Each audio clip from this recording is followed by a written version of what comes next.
So we're now in the situation where it's the hero's turn. We've decided that Jack and Bruce are going to be taking their actions first. They need to complete all of them, and where they finish, that room or rooms become triggering rooms. So we want to be careful to make sure that we don't get our trapped party members or fellow party members in more trouble. Because Bruce has the ability to share or receive action points, we've got some nice latitude in front of us. Recall again that they each have handguns, so what we're going to do is have Bruce take a shot first and see if he can in fact have some success going into the other room. So in this case we actually have 2 hits and a knockback. So that was worked out very well for us. So we would take one of our ammo tokens off of the handgun. We've used one of his actions. He now has 2 left, so we slide this over. Take 2 of the zombies off the board. He gets points for each zombie he kills, so he would move up. Because the zombie cannot be knocked off the edge of the board, the move back doesn't get him any further away. So that is his role. So that's an excellent start and gives a situation where we can think more about, do we move Jack forward to throw the grenade to slow down the undead bird and then bring him back. So I think what we want to do is actually see if we can get really lucky and have Bruce take a second shot at these zombies again. In this case, we're not as lucky. He has a reaction move he could take. I don't believe we want to take advantage of that. These 2, had he rolled a hit, would have been beneficial, because in that case, he could have actually shot the creature, but we're going to stick with actually what was rolled. And so that's taken him down to 1, so we're faced with a little bit of decision here. Do we want to try and clean out this room with the grenade? Will we have Jack step forward and come back?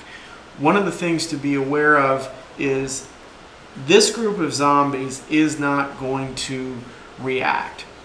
What will happen is if the triggering room, if we finish here for example, this group of zombies is going to start walking forward, which will get these guys in more trouble. There's a wall right here. So we have an additional concern that we're faced with. So I think what we're going to wind up doing is have Bruce take another shot. This is getting a little bit messy. So this is Bruce's last action, and this unfortunately counts as a miss. So we wound up canceling out our strike. So his last action, I forgot to take his over, he also had taken 2 more shots. So we're left with the situation of having Jack. Do we want to have him use his grenade, or are we going to have him take a shot? So I think in this situation, we will probably, it winds up being, this is what happens when you roll dice live. We'll have him move, which takes 1 action point. He's going to step forward. He is going to throw his grenade into the other room. We could take this away or turn it upside down to show that it's been used, because it actually wouldn't take up an inventory slot anymore. And so what happens is we would do 2 damage to the undead bird. So in this case, what we would do, because we want to slow down its movement, we would take out one of the wings, and so now instead of moving 3, it would move 2.